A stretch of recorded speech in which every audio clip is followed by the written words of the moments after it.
పంచాయతీ కార్యదర్శి బుచ్చిరెడ్డిపాలెం నగర పంచాయతీ 2వ వార్డులో కొవ్వూరు శాసనసభ్యురాలు వేమిరెడ్డి ప్రశాంతిరెడ్డి పర్యటించారు. అంబేద్కర్ విగ్రహానికి పూలమాలలు వేసి ఘనంగా నివాళులర్పించారు.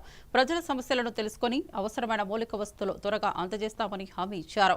పెన్షన్లు సక్రమంగా అందుతున్నాయా అని వృద్ధులను విచారించారు. చంద్రబాబు నాయుడు ప్రభుత్వం సంక్షేమ పథకాలను త్వరలో ప్రజలకు అందించనున్నట్లు తెలిపారు. కార్యక్రమంలో కూటమి నాయకులు కార్యకర్తలు పాల్గొన్నారు.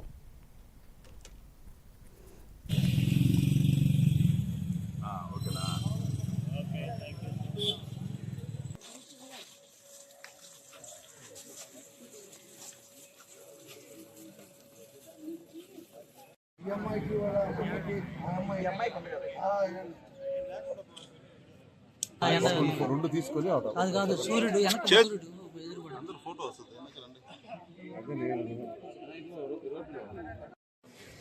ఈరోజు బుచ్చిరెడ్డిపాలెంలోని 2వ వార్డులో పర్యటించడం జరిగింది.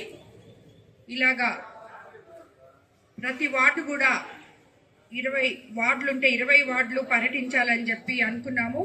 ఆల్రెడీ ఒక 5-6 వార్డులు అయిపోయినాయి. ఈరోజు 2వ వార్డు పర్యటించడం జరిగింది.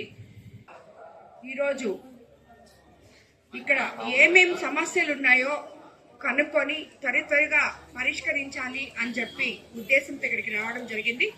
మీకు అందరికీ తెలుసు, మన ముఖ్యమంత్రి చంద్రబాబు నాయుడు గారు ఎన్డీఏ ప్రభుత్వం అధికారంలోకి వచ్చిన తర్వాత సంక్షేమము అభివృద్ధి సమపాళ్లలో చేస్తున్నారని చెప్పి మనం అందరికీ చెప్తున్నాము.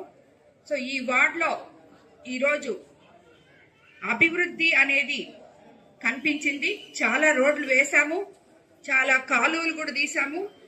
పోయినసారి కౌన్సిల్లో ఒక 10 లక్షలు పనులు ఇక్కడ స్టార్ట్ చేశాము. రాబోయే రోజుల్లో ఇక్కడ అరుంధతివాడలో కొన్ని కాలువలు ఇవన్నీ ఇంకా పెండింగ్ ఉన్నాయి, రోడ్లు కూడా పెండింగ్ ఉన్నాయి. అవన్నీ కూడా రాబోయే రోజుల్లో పూర్తి చేస్తామని చెప్పి ఇక్కడున్న స్థానిక నాయకులకి అందరికీ కూడా తెలియజేయడం అయింది. ఎందుకంటే మనము గత 5 సంవత్సరాల్లో ఎటువంటి అభివృద్ధి కానీ ఒక తట్టమట్టిగా